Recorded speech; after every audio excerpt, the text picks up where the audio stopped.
Hi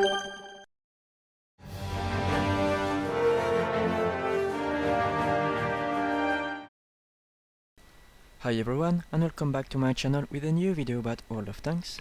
Today I'm going to play my Jagdtiger or Jagdtiger, I don't know how to pronounce it. And yes, it's going to be another commented replay. It's a tier 10 battle with 4 tier 10 in each team, plus there are 2 artilleries in the enemy team, so it's not going to be easy for me. Anyway, I have the almighty Jagdtiger and I absolutely love this tank. Well, to sum it up, you'll have a fantastic frontal armor as long as you can hide the lower plate.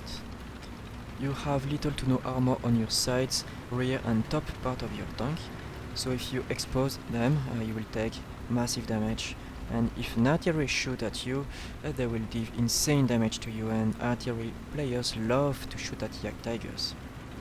It's right, you are a fairly large target, and you are particularly slow and not maneuverable.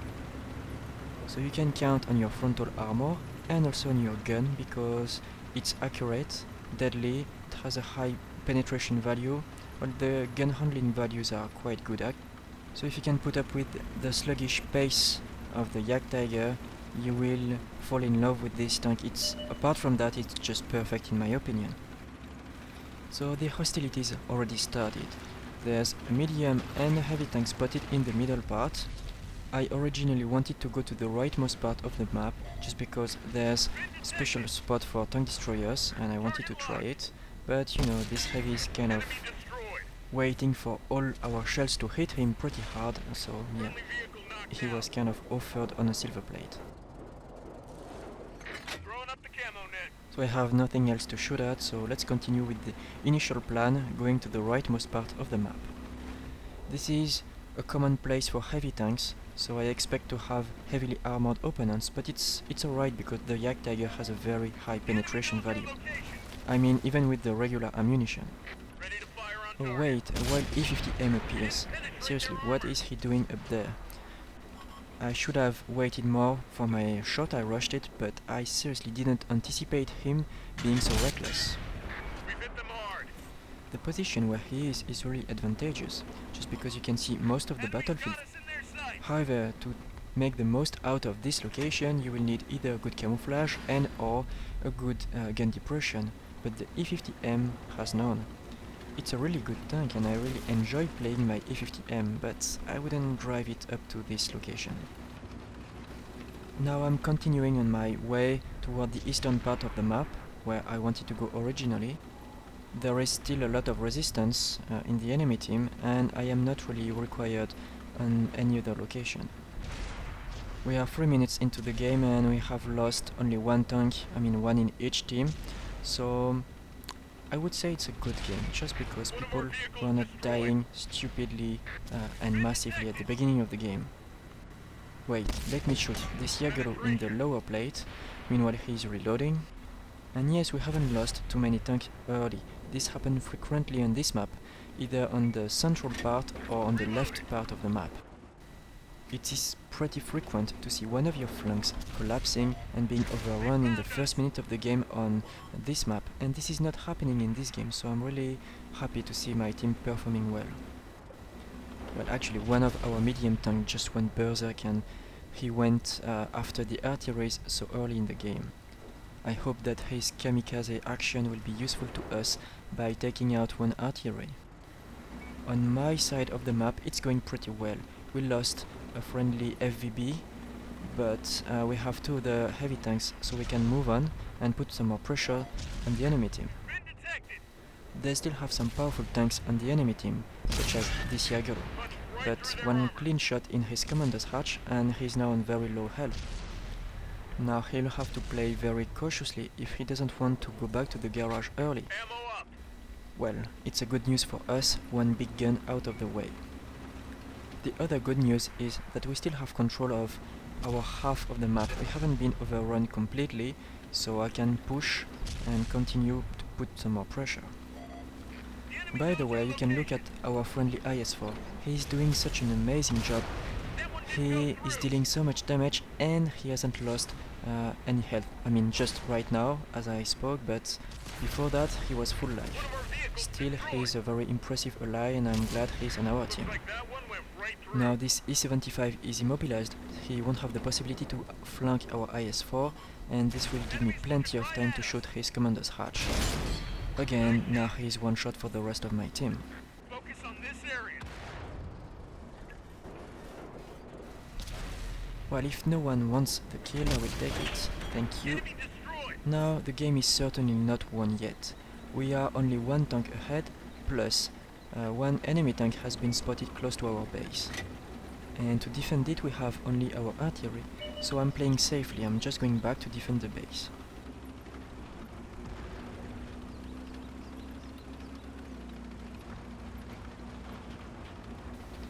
Yes, it's slow. Yes, I wish I were in my Batshot or any fast medium tank, but I'm stuck with the Jagdtiger. It's a fantastic tank, it's just not meant for relocating. So if you see a flank collapsing or any flaw in your defense, you'll have to be very reactive. You can't just push foolishly and ignore your minimap. If you're playing a slow tank, you'll have to look at your minimap pretty often. I mean, you have to look at your minimap pretty often in any tank. It's just that relocating too late in a slow tank will result usually in a defeat. Now I'm in a tricky situation. Of course I have almost an angle on this heavy tank threatening our base, but also I'm threatened myself by those two tanks in E3. They are threatening me mostly because they can spot me, and if I'm spotted I can be a target for the artillery, and since there are not so many tanks left on my team, it's potentially dangerous. If I could move faster or simply teleport, I would go directly in J6 just to be out of their spotting range and to be able to defend the base more effectively. Now at the moment I run the risk of being spotted, like there, caught off guard and an easy target. Remember, the side armor of the Jagdtiger is just poor.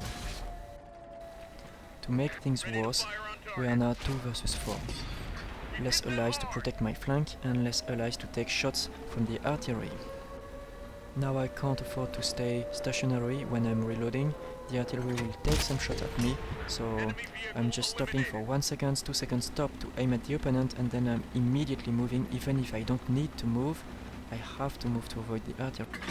I'm using my old trick. As soon as I'm not spotted, I change direction, and this is going to trick the artillery into shooting somewhere else.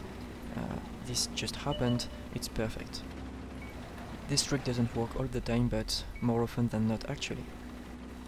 Now I'm telling my ally to stand back and wait for me. We are separated, I cannot cover him, and I don't know, he was playing so smartly at the beginning of the battle. He probably had a monster game and he wanted some more experience and damage done. But now he's alone. He's protected from the enemy artillery unless the artillery moved, but he's still alone versus this, I don't know, T-95 I guess. If he wants to survive, he will have to flank the enemy tank destroyer. However, the enemy tank destroyer is close to a cliff, so it will be pretty hard to circle around him. And according to the damage our IS-4 is taking, he didn't manage to get in his back. So the only piece of information I can get from this fight is that the enemy T-95 has the stock gun. It's an important information just because it reloads much faster, it's more accurate, and it deals obviously less damage. Now I'm safe from the T-95 but not from the artillery, and I know the artillery will be pre-aimed at me just because it was pre-aimed at the IS-4. So again I'm moving, hoping to escape from the artillery shell, and wait, I took a nasty hit there. I instantly heal my commander just because the commander is responsible for the 6th sense, so if he's dead, I am blind. And also because if your commander is dead, your view range will be highly reduced, and I needed my view range to spot and kill the artillery. So now it's 1 versus 1, 2 tier 9 tank destroyers. The German Jagdtiger versus the American T-95. The T-95 is so slow that I don't expect him close to me. There are 2 options. Either he's staying in the bottom part of the valley towards our base, or maybe going back a little bit to protect himself, or he tried to go up and chase after me. Well, if he's chasing me, I'm not worried, just because it's so slow. I mean, a T-95 chasing something? Anyway, I'm taking advantage of this wreck in front of me, just because we can spot and be spotted obviously through those wrecks, but they will give some cover. So I'm not taking any risk, and I'm basically getting the information of the location of the enemy. Enemies looking right at us. It's more advantageous for me to be mutually spotted, just because I'm slightly faster than him, not by much, but still, the fast tank always have the advantage. It's only because I will have more information about his potential location, so if I want to flank him, it will be easier. Or more importantly, if I don't want to be surprised, it will be easier for me.